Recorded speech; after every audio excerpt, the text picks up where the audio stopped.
আদিল বাগানে এসেছে প্রায় 15 মিনিট হবে। সুব্রতার সঙ্গে সাদাবাছে শুনে একটা স্বস্তির নিঃশ্বাস ফেলে আয়াজ। কিন্তু ওরা আসছে বলেও এখনও আসেনি দেখে আয়াজের কপালে চিন্তার ভাঁজ পড়ে। একটা ব্যাপার নিয়ে ও বেশ চিন্তিত। তাই অত শত না ভেবেই উঠে দাঁড়ালো আয়াজ। স্টেজ থেকে নেমে বাড়ির ভেতরে যাওয়ার উদ্দেশ্যে পা বাড়াতেই মানহাস চৌধুরী ডেকে ওঠেন। কি ব্যাপার আয়াজ, তুমি স্টেজ ছেড়ে উঠে গেলে যে? এখনই তো শুভ্রাকে নিয়ে আসবে, তুমি গিয়ে বসো। আয়াজ ব্যস্ত পায়ে ভেতরে যেতে যেতে বলে ওঠে, আমি সুব্রতাকেই আনতে যাচ্ছি। মানহাস চৌধুরী বলে উঠলেন, তুমি কেন আনতে যাবে? দাঁড়াও, আমি অন্য কাউকে পাঠাচ্ছি। আয়াজ দ্রুত পায়ে ভেতরে চলে গেল। মানহাস চৌধুরীর কথা গানের উচ্চ আওয়াজের কারণে কান অবধি পৌঁছালো কিনা সন্দেহ। বাড়ির দরজা দিয়ে প্রবেশ করতেই আয়াজের চোখ বড় বড় হয়ে গেল। যে ভয়টা পাচ্ছিল ঠিক সেটাই হলো। কোনো কিছু না ভেবেই ড্রয়িং রুমের দরজার পাশে দোতলায় ওঠার সিঁড়ির দিকে ছুটল। মিহান এক হাতে সুব্রতার মুখ চেপে ধরে ওকে দোতলার দিকে টেনে নেওয়ার চেষ্টা করছে। অপরদিকে সাদাবের সঙ্গে মিহানের বন্ধু নাহিদের ধস্তাধস্তি চলছে, কিন্তু নাহিদের সঙ্গে পেরে উঠছে না সাদাব। ওর নাক দিয়ে রক্ত গড়াচ্ছে, মাথার পেছন থেকেও রক্ত ঝরছে। এই অবস্থায়ও বোনকে মিহানের থেকে বাঁচানোর জন্য অপ্রাণ চেষ্টা করছে। গানের আওয়াজের কারণে বাড়ির ভেতরের আওয়াজ বাইরে যাচ্ছে না। আয়াজ দৌড়ে গিয়ে মিহানের মুখ বরাবর পরপর ঘুষি দিল। সাময়িকভাবে একের পর এক ঘুষিতে তাল সামলাতে না পেরে দুপা পিছিয়ে গেল মিহান। তবুও সুব্রতাকে ছাড়ল না সে। আয়াজের মেজাজ সপ্তমে চড়ে গেল। ও চোখে একরাশ ঘৃণা নিয়ে মিহানের বুক বরাবর সজোরে লাথি দিয়ে ফেলে দিল সিঁড়িতে। সুব্রতা কোনো রকমের রেলিংয়ে আঁকড়ে ধরে কাঁচতে লাগলো। মিহানের সাথে টানাটানিতে ওর মাথায় দেওয়া ওড়না আর কাঁচা ফুলের গয়না কিছু খুলে গেছে। শক্ত হাতে মুখ চেপে ধরার কারণে নিঃশ্বাস অবধি নিতে পারছিল না সুব্রতা। রেলিং ধরে কাঁচতে কাঁচতে সিঁড়িতেই বসে পড়ল সে। এদিকে আয়াজ হিংস্র হয়ে উঠেছে আজ। মিহানের বুকের উপর পরপর লাথি আর কলার চেপে ধরে মুখ বরাবর ঘুষি দিতে দিতে বলে উঠল, তুই খারাপ জানতাম, কিন্তু এতটা খারাপ হবি, এতটা নিচে নামবি সেটা কখনো ভাবতে পারিনি আমি। মিহান এক হাতে ঠোঁটের কোণে রক্ত মুছে বলতে লাগলো, এখনও তো কিছুই করিনি। তোর হবু বউকে তুলে নিয়ে বিয়ে না করা পর্যন্ত। আয়াজ মিহানের বুকে ডান পা দিয়ে পিষে বলে উঠল, আর একবার এসব কথা বললে এখানেই তোকে জানে মেরে দেব। মিহান যন্ত্রণায় ছটফট করতে করতেই পকেট থেকে একটা ছুরি বের করে আয়াজের গোড়ালি থেকে খানিকটা উপরে আঘাত করলো সজোরে। ব্যথায় চোখ মুখ খিচে পিছিয়ে গেল আয়াজ। গলগল করে রক্ত বের হতে লাগলো পা থেকে। নাহিদ সাদাবকে ধাক্কা দিয়ে সিঁড়ি থেকে ফেলে দিল। এখন একটি অ্যাড চলবে, আপনারা চাইলে স্কিপ করতে পারেন। আজকে আমি তোমাদেরকে সবচেয়ে বিশ্বস্ত বুকমেকার 1x সম্পর্কে বলতে চাই, যেটি পিএসজি এবং সিরিয়ার অফিসিয়াল পার্টনার। ফিফা বিশ্বকাপ শুরু হয়ে গিয়েছে, এটি হতে পারে সবচেয়ে বড় সুযোগ আপনার প্রিয় দলকে সমর্থন করেন। এই অ্যাপে আপনি cricket, football, tennis live match দেখতে এবং তাদের স্কোর ভবিষ্যৎবাণী করেই সহজেই অর্থ উপার্জন করতে পারবেন। সেই সাথে বিএমডব্লিউ গাড়ি, আইফোন, ল্যাপটপ এবং আরও অনেক নগদ পুরস্কার জেতারও সুযোগ রয়েছে।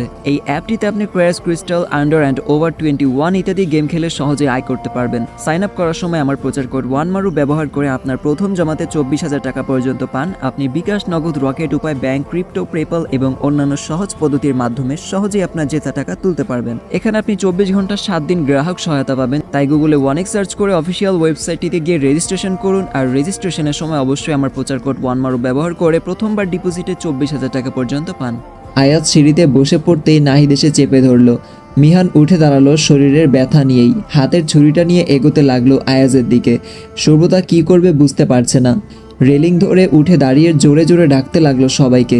একদিকে সাদাব মেঝেতে পড়ে কাতরাচ্ছে, মাথা আর নাক মুখ থেকে রক্ত ঝরছে। অন্যদিকে আয়াজ কাকে বাঁচাবে, কিভাবে বাঁচাবে সে? আয়াজের পায়জামা রক্তে ভিজে গেছে। পায়ের ব্যথায় নাক মুখ খিচেই বলে উঠল, সুব্রতা আপনি বেরিয়ে যান এখান থেকে, চলে যান প্লিজ, আমাদের কথা ভাবতে হবে না, আপনি প্লিজ এখান থেকে বেরিয়ে যান। মিহান আয়াজের সামনে এগিয়ে এসে ওকে ইচ্ছা মতো মারতে লাগলো। আয়াজের নাক মুখ ঠোঁট সব কিছু ফেটে রক্ত বের হওয়া শুরু করলো। সুব্রতা এসব দেখতে পারছে না। এদিকে ওদের দুজনকে ফেলে বাড়ি থেকে বের হবার মতো স্বার্থপর নয় সে। যে মানুষটা ওকে বাঁচাতে এইভাবে ছুটে এসে বিপদে পড়েছে তাকে ফেলে যায় কি করে? অনেকক্ষণ যাবৎ আয়াজ, সুব্রতা, সাদাব কাউকে না দেখে আদিল, আরিস চৌধুরী আর মানহাস চৌধুরীকে নিয়ে বাড়ির ভেতরে এগোলেন। মিহান ততক্ষণে আয়াজের পাঞ্জাবির কলার ধরে দাঁড় করিয়ে হিংস্র ভঙ্গিতে বলে উঠল, আজ তোকে মেরে সুব্রতাকে এই বাড়ি থেকে নিয়ে যাব আমি, বিয়ে করব ওকে। কতটুকু বলেই সজোরে ধাক্কা দিল আয়াজকে। মিহানের বলিষ্ঠ আর দীর্ঘ দেহের গায়ের জোরের সাথে পেরে উঠল না আয়াজ। সিঁড়ি থেকে গড়িয়ে পড়ে গেল। মেঝেতে গিয়ে ঠেকলো ওর কপাল, রক্ত বেরোতে লাগলো কপাল ফেটে। মিহান সময় নিল না, হাতের ধারালো ছুরিটা নিয়ে তেড়ে গেল আয়াজের দিকে। সুব্রতা হিতাহিত জ্ঞান হারিয়ে ফেলল, বিধ্বস্ত অবস্থায় ঘৃণা ভরা দৃষ্টিতে এগিয়ে এলো। আয়াজকে আঘাত করার জন্য ছুরি বের করতেই গায়ের সর্বোচ্চ শক্তি দিয়ে সুব্রতা মিহানের হাত চেপে ধরল। একটানে ছুরিটা নিজের হাতে নিয়ে নিল, সর্বশক্তি দিয়ে ছুরিটা বসিয়ে দিল মিহানের বুকে।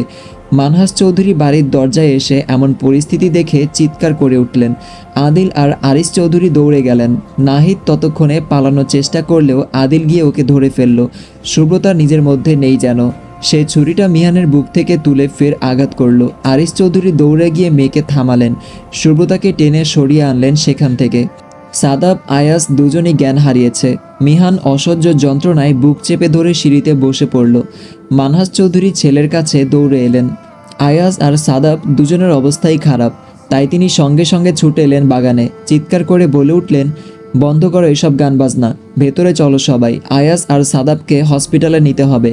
কথাগুলো গলা ফাটিয়ে চিৎকার করে বললেন তিনি। সঙ্গে সঙ্গে গান থেমে গেল, বাড়িতে হইচই পড়ে গেল।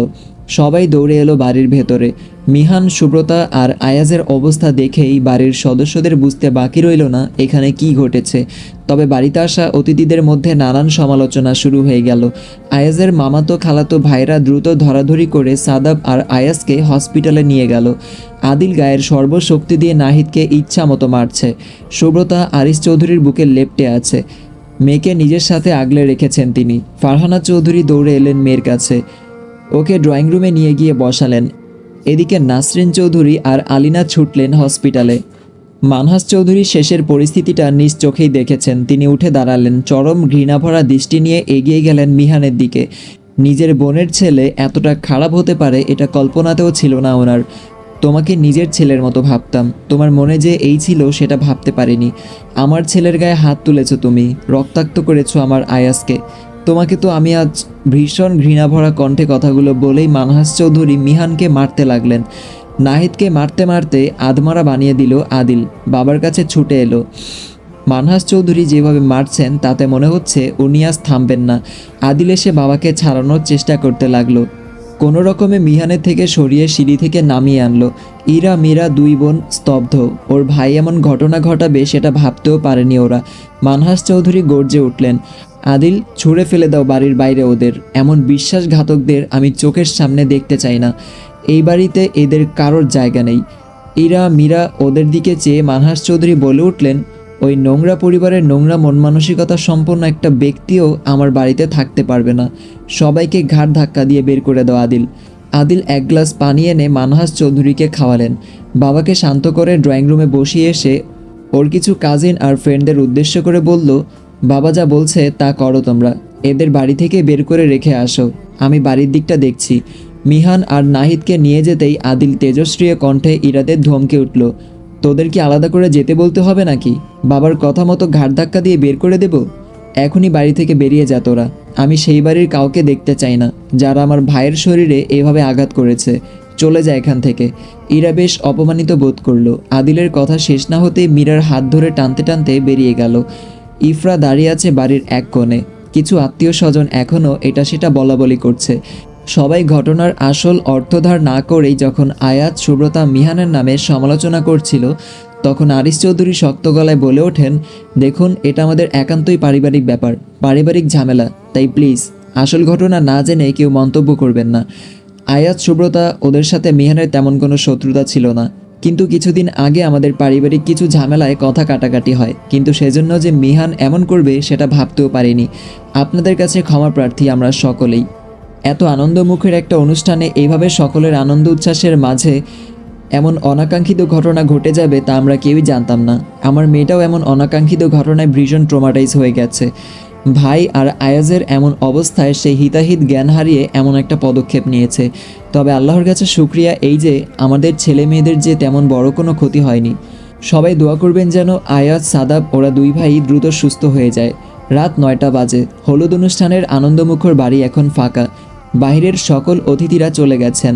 নাসরিন চৌধুরীর বাবার বাড়ির কিছু মেহমান শুধু রয়ে গেছেন। সুব্রতা এখনও হলুদের শাড়ি পরিহিত অবস্থায় মূর্তির মতো বসে আছে। ফারহানা চৌধুরী গায়ের গয়না আর মাথার ঘোমটা খুলে রেখে দিয়েছেন, মাথার চুলগুলো আলতো হাতে বিনুনি করে দিয়েছেন। চেয়েছিলেন বিশ্রাম নেওয়ার জন্য মেয়েকে রুমে নিয়ে যেতে, কিন্তু সুব্রতা বসা থেকে বিন্দুমাত্র নড়েনি পর্যন্ত, আর না কোনো কথা বলেছে। আরিস চৌধুরী, মানহাস চৌধুরী ওনারা সুব্রতার থেকে ঘটনা জানতে চাওয়ার চেষ্টাও করেননি, কেননা মেয়েটার উপর দিয়ে তখন যে ঝড়টা গিয়েছে তাতে বারবার সব জিজ্ঞেস করলে সে আরও বেশি ট্রমাটাইজ হয়ে যাবে। মানহাস চৌধুরীর নির্দেশে বাইরে থেকে লোক আনিয়ে বাড়ির সিঁড়ি আর মেঝে সব পরিষ্কার করানো হলো।